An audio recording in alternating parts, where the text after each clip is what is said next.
हरे कृष्णं उन्मन्त्रयानन्ददायकं दिगम्बरं बालं मुनिज्ञानसुखसागरं जगत्यङ्कुरकन्दाय सच्चिदानन्दमूर्तये दत्तात्रेयाय योगीन्द्रचन्द्राय परमात्मने दत्तात्रेयं ब्रह्मविद्या संविद्यानन्दविग्रहं त्रिपुरनारायणाकारं दत्तात्रेयम् उपासमहे।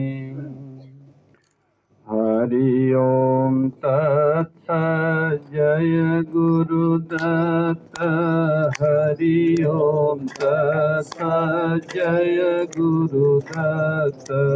हरि ओम तत्सत् जय गुरुदत्त। हरि ओम तत्सत् जय गुरुदत्त। निरंजन रूपा जय गुरुदत्त। निराकार रूपा जय गुरुदत्त। निरंजन रूपा जय गुरुदत्त। निराकार रूपा जय गुरुदत्त। हरि ओम तत्सत् जय गुरुदत्त। हरि ओम तत्सत् जय गुरुदत्त। हरि ओम तत्सत् जय गुरुदत्त। हरि ओम तत्सत् जय गुरुदत्त। ओंकार रूपा जय गुरुदत्त। सोमकार रूपा जय गुरुदत्त। ओंकार रूपा जय गुरुदत्त। ओंकार रूपा जय गुरुदत्त। हरि ओम तत्सत् जय गुरुदत्त। हरि ओम तत्सत् जय गुरुदत्त। हरि ओम तत्सत् जय गुरुदत्त। हरि ओम तत्सत् जय गुरुदत्त। शब्द स्वरूपा जय गुरुदत्त। शिव स्वरूपा जय गुरुदत्त। शब्द स्वरूपा जय गुरुदत्त। शिव स्वरूपा जय गुरुदत्त। हरि ओम तत्सत् जय गुरुदत्त। हरि ओम तत्सत् जय गुरुदत्त। हरि ओम तत्सत् जय गुरुदत्त। हरि ओम तत्सत् जय गुरुदत्त। ब्रह्म स्वरूपा जय गुरुदत्त। विष्णु स्वरूपा जय गुरुदत्त। ब्रह्म स्वरूपा जय गुरुदत्त। विष्णु स्वरूपा जय गुरुदत्त। हरि ओम तत्सत् जय गुरुदत्त। हरि ओम तत्सत् जय गुरुदत्त। हरि ओम तत्सत् जय गुरुदत्त। हरि ओम तत्सत् जय गुरुदत्त। राम स्वरूपा जय गुरुदत्त। कृष्ण स्वरूपा जय गुरुदत्त। राम स्वरूपा जय गुरुदत्त। कृष्ण स्वरूपा जय गुरुदत्त। हरि ओम तत्सत् जय गुरुदत्त। हरि ओम तत्सत् जय गुरुदत्त। हरि ओम तत्सत् जय गुरुदत्त। हरि ओम तत्सत् जय गुरुदत्त। भक्ति स्वरूपा जय गुरुदत्त। शक्ति स्वरूपा जय गुरुदत्त। भक्ति स्वरूपा जय गुरुदत्त। शक्ति स्वरूपा जय गुरुदत्त।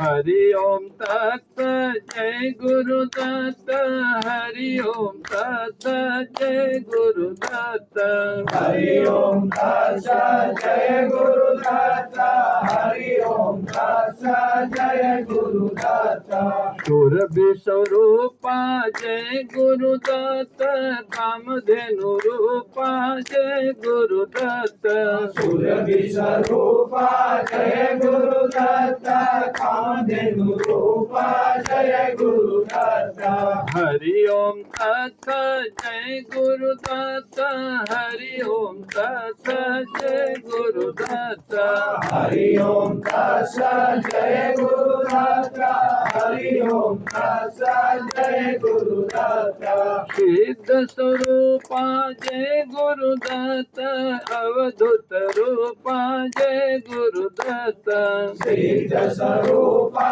जय गुरुदत्त अवधूत रूपा जय गुरुदत्त हरि ओम तत्सत जय गुरुदत्त हरि ओम तत्सत जय गुरुदत्त हरि ओम तत्सत् जय गुरुदत्त हरि ओम तत्सत् जय गुरुदत्त संत स्वरूपा जय गुरुदत्त दत्त स्वरूपा जय गुरुदत्त संत स्वरूपा जय गुरुदत्त दत्त स्वरूपा जय गुरुदत्त हरि ओम तत्सत जय गुरुदत्त हरि ओम तत्सत जय गुरुदत्त हरि ओम तत्सत् जय गुरुदत्त हरि ओम तत्सत् जय गुरुदत्त हरि ओम तत्सत जय गुरुदत्त हरि ओम तत्सत जय गुरुदत्त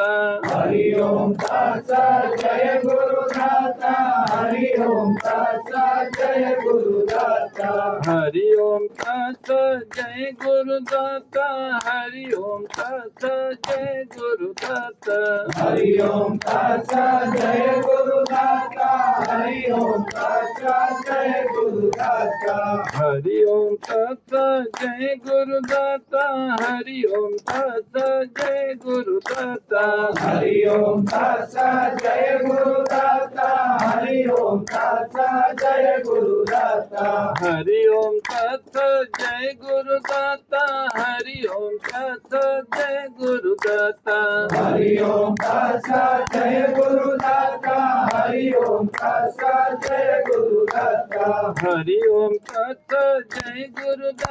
हरि ओम तत्सत् जय गुरुदत्त हरि ओम तत्सत जय गुरुदत्त हरि ओम तत्सत जय गुरुदत्त हरि ओम तत्सत् जय गुरुदत्त हरि ओम तत्सत् जय गुरुदत्त हरि ओम तत्सत जय गुरुदत्त हरि ओम तत्सत जय गुरुदत्त हरि ओम तत्सत् जय गुरुदत्त हरि ओम तत्सत् जय गुरुदत्त हरि ओम तत्सत जय गुरुदत्त हरि ओम तत्सत जय गुरुदत्त हरि ओम तत्सत् जय गुरुदत्त हरि ओम तत्सत् जय गुरुदत्त हरि ओम तत्सत जय गुरुदत्त हरि ओम तत्सत जय गुरुदत्त हरि ओम तत्सत् जय गुरुदत्त